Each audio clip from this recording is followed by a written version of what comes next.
To innovation, to sustainability, and to the generations who will inherit the future that we shape. This project stands as a symbol of progress, where science meets society, where knowledge fuels advancement, and where responsible energy development becomes a legacy. We are honored by your presence as we formally commence the development of a landmark institution dedicated to energy advancement and knowledge. To formally open our ceremony, may we invite the DOE Chorale to lead us in the invocation to be followed by the national anthem.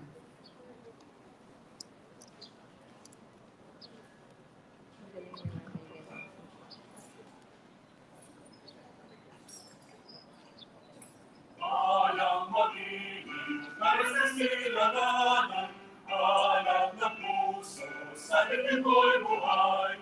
Lupang hinirang, bulan ka ng magiging, sa manlulupin, di ka masisingin. Sa nagatang bulong, sa simulat, sa langit mong babaw, ay nilagang tula at awit sa kagayang minamahal. Ang isang ng watawat mo'y tanong, ay manapilinin, ang bituin at arang-gagalan, pamali magdidinig. Lupalang araw ng buwan, bakit kong sinta, ay ay langit sa pilo.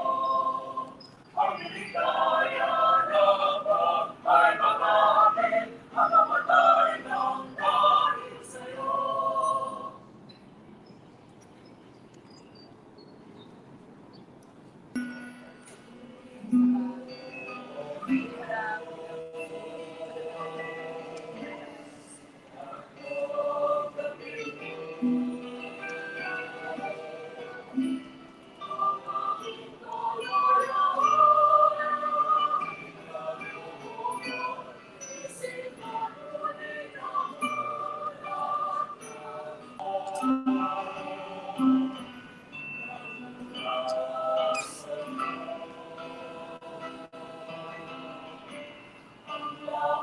From our attached agencies, our energy family. From PNOC, President Maria Cristina Sheila Cabaraman. From PNOC RC, General Ronald R. STBS. From PNOC EC, Mr. Adrian Ferdinand S. Sugay. From NEA, Administrator Antonio Mariano Almeida. From PISA, Mr. Dennis Edward de la Serna. From Transco, Mr. Fortunato Baines. From Napocor, Mr. President Jericho Jonas Nogrades. And from PISAM, Dennis Edward de la Serna. And from our Execom and Mancom, Yusek Maylin Kapongkol, Yusek Joey Bacordo, Yusek Gev Guevara, Yusek Sandy Sales, Yusek Wimpy Fuentebelian, Yusek Mario Marasigan, Yusek Ronald Conquilla, Asek Akan Navarro, Asek May Roa, Asek Mandy Romero, and Asek Leten. And for the distinguished energy partners from Aboitiz Power Corporation, Mr. Daniel Aboitiz, represented here by Mr. Brian Josma, VP for Industry Affairs. From Aboitiz Renewables Incorporated, Mr. Jimmy D. Villaroman, President. From ASEN Corporation, Mr. John Eric T. Francia, President and CEO. From Citicorp Renewable Energy Corporation, Mr. Oliver Waitan, represented here by Ms. Ina Valeros. From the Energy Development Corporation, Mr. Jerome H. Cainglet, President and COO. From Meralco, Mr. Ronnie L. Aperocho, Executive Vice President and COO, represented here by Mr. Ronald Valles. From Petro Green Energy Corporation, Mr. Francisco Delfin, President and CEO, represented by Ms. Van Peralta. From Prime Energy Resources and Development BV, represented by G-Boy Sabalantan, Chief Regulatory, Salapantan, Chief Regulatory Officer. From San Miguel Global Power Holdings Corporation, Mr. Ramon S. Ang, Chairman and CEO, represented by Ms. Ellen Go. National Power Corporation, Mr. Jericho Jonas Vinogrades. And now, it is my honor to introduce to you the Secretary of Energy, Secretary Sharon Garin, for her keynote address.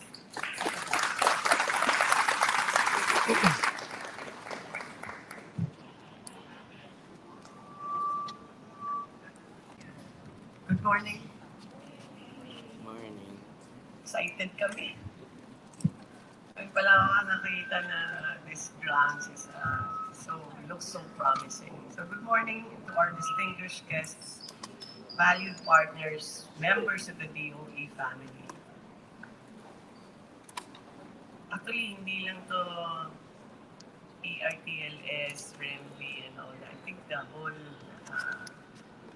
agency, the whole department is here because everybody wants to see this come together and witness the start of this beautiful project.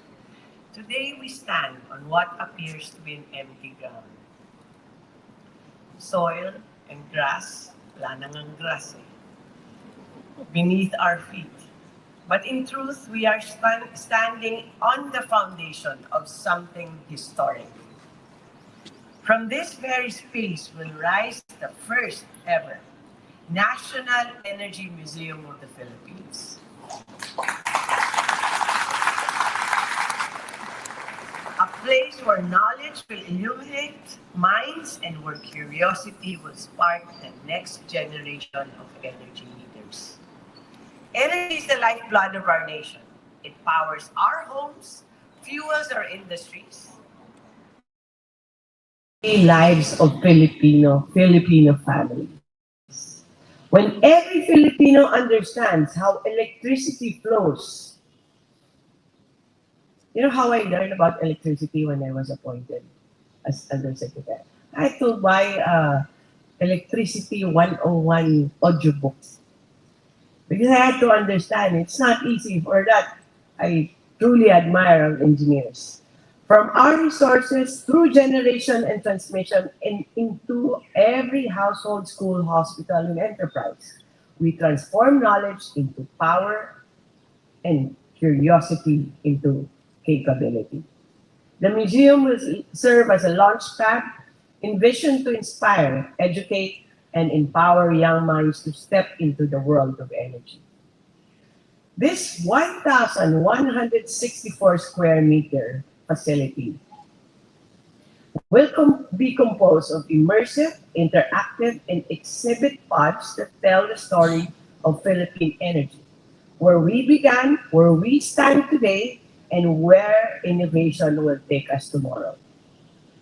From coal, oil, and natural gas to geothermal, hydro, solar, and wind, and onward to emerging technologies such as integrated energy storage systems and hydrogen someday, the museum will reflect the full spectrum of our power landscape, the Philippine power landscape. These exhibits are designed to build energy literacy through sparks of curiosity so that learners of all ages can experience energy for themselves, making technical concepts accessible, hands-on, and dynamic. In its first year, we envision welcoming thousands of students and teachers, making this museum a vibrant hub of learning that complements classroom instruction.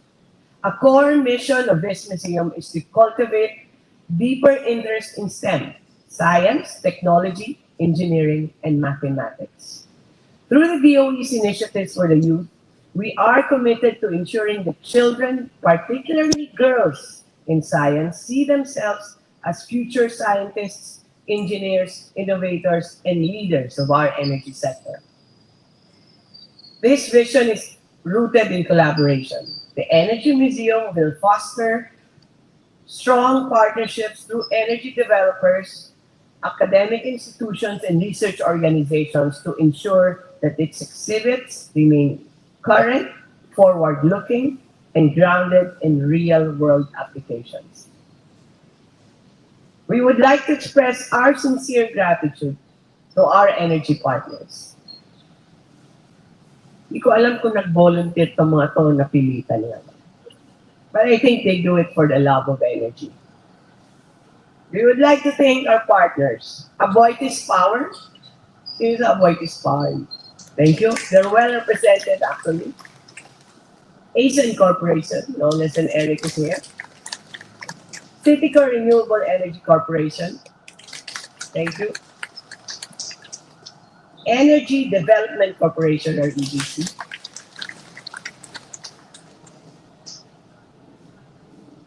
Ano sa iyo, no? Geothermal sa inyo, no? Tama ba? Meralco? Meralco, gusto nila tatlo lang sa kanila. Kala nila yata promotion pa eh. No, but thank you, Meralco. Petro Green Energy, thank you. Prime Energy Resources Development. Hopefully we show our new technologies and discovery on natural gas. Congratulations, by the way, on the new discovery. San Miguel Global Power Holdings from Ellen. Napadapo ka dito. Thank you. All of these companies are our initial collaborators. They will collaborate with the Department of Energy to make this museum come to life. Until they will represent each technology or resource that we are so proud of. Their technical expertise and hands-on installation will enrich the visitor experience and ensure the museum reflects the diversity and innovation of the Philippine energy sector. We are grateful for their shared commitment to education, stewardship, and public engagement. With the leadership of the Department of Energy and with scientists, educators, writers, and creatives working hand in hand, this museum will do more than display history. It will shape the future. It will light minds, spark imagination, and lay the foundation for an energy story that empowers generations of Filipinos. I just would like to add that I would like to think, no, kung sino yung brainchild ng idea nito. Ma'am Ami, nasa ka, Ma'am Ami? Ami is the Director of Energy Research, anong T? Testing Laboratory Services, ERTLS. Sila yung nag-check ng mga gas natin, or solar panels, or our ano ba pang test nyo? Actually, we have one of the best laboratories in the country as far as energy is concerned. When I first came into DOE as secretary, I went around actually twice or three times each and every bureau. And then I keep asking them, what's your ultimate goal for your bureau? How do you want to be remembered? Kasi they're all busy with taking care of your applications, but I wanted them to have a vision of what they wanted for the Bureau and for DOE. I think had the best answer. I want DOE to be the center of excellence on energy. And we start with the museum. And this is it. No? That was just less than 100 days ago. And sabi ko, gusto niya mag-retire. Sabi ko, kailan pa birthday mo? May 2. Ilang beses kasi namin pinag-usapan pa tayo, naalala ko lahat. May 2. I said, we open it on May 2. Mag-move lang konti lang yan, may ilang araw. May 5 birthday ko kaya pwede na. pero, how we are so determined about this, our suppliers, eto kung sino pa nagde-design nito, they said, no, we can do it. We can move it on June. Sabi ko, no, immovable ang May 2. And they are producing it. They're delivering. By first week of May, we will have this ready. Tama ba, Ami? I-nervous ka na eh. But, other than Ami, I would like to thank Ma'am Elisa. Si Ma'am Elisa nandito ba? Administrative services namin. Admin services. Siya, kasama niya to. Si Asek Mandy, Asek, then also siya yung naghanap ng pera para dito. Yusek Gev, no? Yusek Gev, and Yusek Mai. No? Ito yung mga power girls dito. But they're making this happen in such a short time. So I would like to thank special mention, no? ERTLS, AS, Redby. Maraming salamat po sa inyo. Kasi this is historic and you're making history. I was so supportive of this, not because only of educating our next generation, but with the companies today, I wanted to showcase Filipino ingenuity, Filipino talent, and Filipino perseverance. I've been in other countries looking at their energy week, and we have way better workers and technology in the Philippines. Kaya pakita pa natin. And this is one of our platform for that. For that, maraming salamat po. Mabuhay ang bagong Pilipinas. And congratulations po to everyone. Thank you.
I invite the Secretary to proceed to the groundbreaking for the burning of the time capsule and the turning of the soil.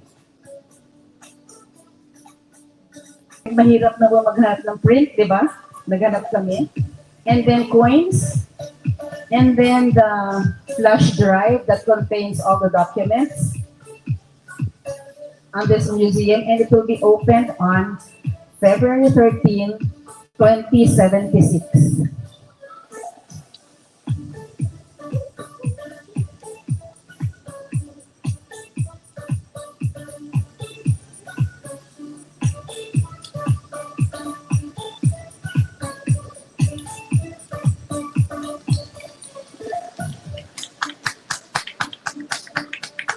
Thank you, Secretary. Now for the turning of the soil. Ladies and gentlemen, as we turn the soil today, we symbolically lay the foundation, not just of a building, but of knowledge, innovation, and a sustainable future. Thank you, sir. May we now invite our distinguished energy partners to have a photo with our secretary from a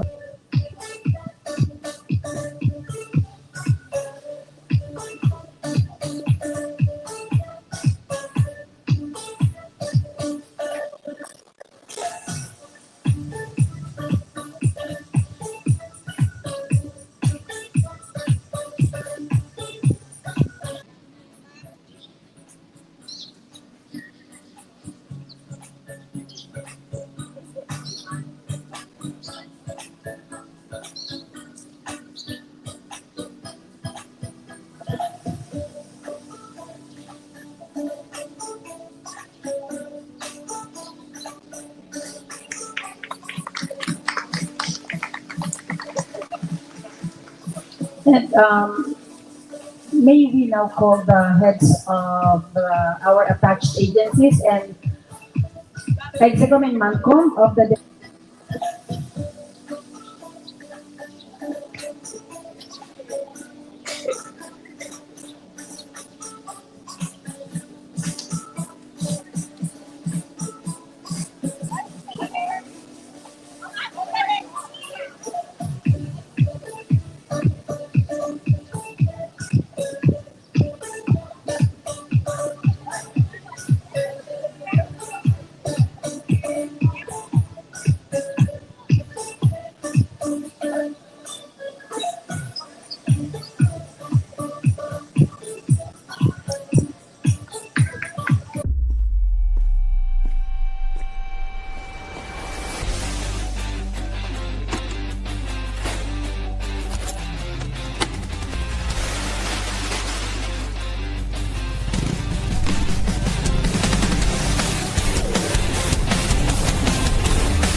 Kalawgaw, may harot-harot ka maliksi, di mapigilang kasaw. Kalawgaw, lahat ginagalaw, napakaharot at nakialaw. Kalawgaw, kung tawagin siya'y ganyan, kamkaran, na kung tumatara. Kalawgaw, nakadilito kasan, at haliparot kahit saan.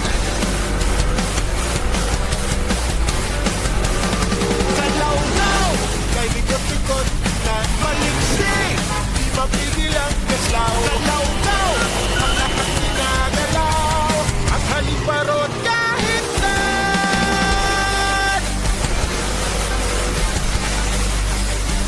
Wag galaw